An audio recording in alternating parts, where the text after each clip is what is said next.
un ancien élève d'une école du Shropshire a écrit au prince Charles pour tenter d'empêcher la démolition de son ancien bâtiment scolaire. Un bâtiment scolaire dans le Shropshire devrait être transformé en une nouvelle zone de logement après que le conseil de comté a approuvé les plans présentés par Cornovie Development la semaine dernière. Cependant, un habitant du village de Saint-Martin essaie maintenant d'empêcher les plans d'aller de l'avant, a révélé l'annonceur Oswestry et Border Counties. Keith Evans, élève de Lifton East School entre 1961 et 1966, a écrit au prince de Galles pour demander une grâce royale. Monsieur Evans a fait valoir que le site de l'école, qui a fermé ses portes aux étudiants en 2012, ne devrait pas être démoli et l'a décrit comme l'un des plus beaux exemples d'architecture hollandaise édouardienne tardive dans l'Angleterre rurale.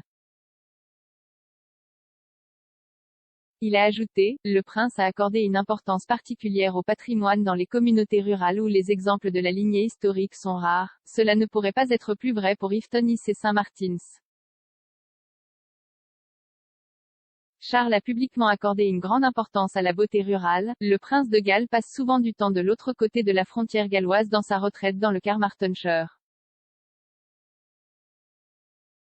En écrivant à propos de sa maison galloise, appelée LL Winwermod, Charles a déclaré qu'il était très important pour lui de visiter sa retraite rurale.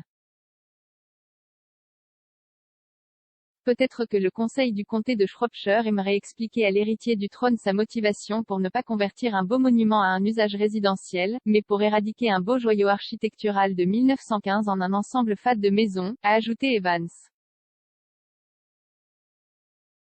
La décision prise par le conseil départemental était étroite. Lors de leur vote final le 3 août, les conseillers du Shropshire ont approuvé les mesures par seulement 5 voix contre 4.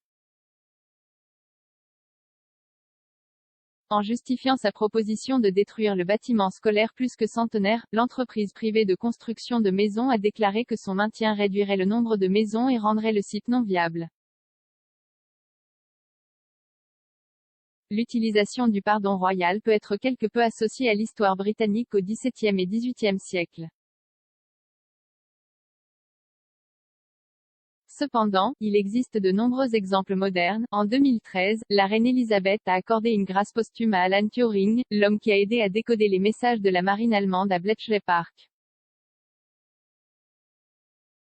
Mais la dernière fois qu'un membre de la famille royale britannique a accordé une grâce royale, c'était en 2020 lorsque la reine a accordé la prérogative royale de clémence à un meurtrier condamné, Steve Gallant, pour la bravoure dont il a fait preuve lorsqu'il a aidé à appréhender le terroriste du pont de Londres en 2019.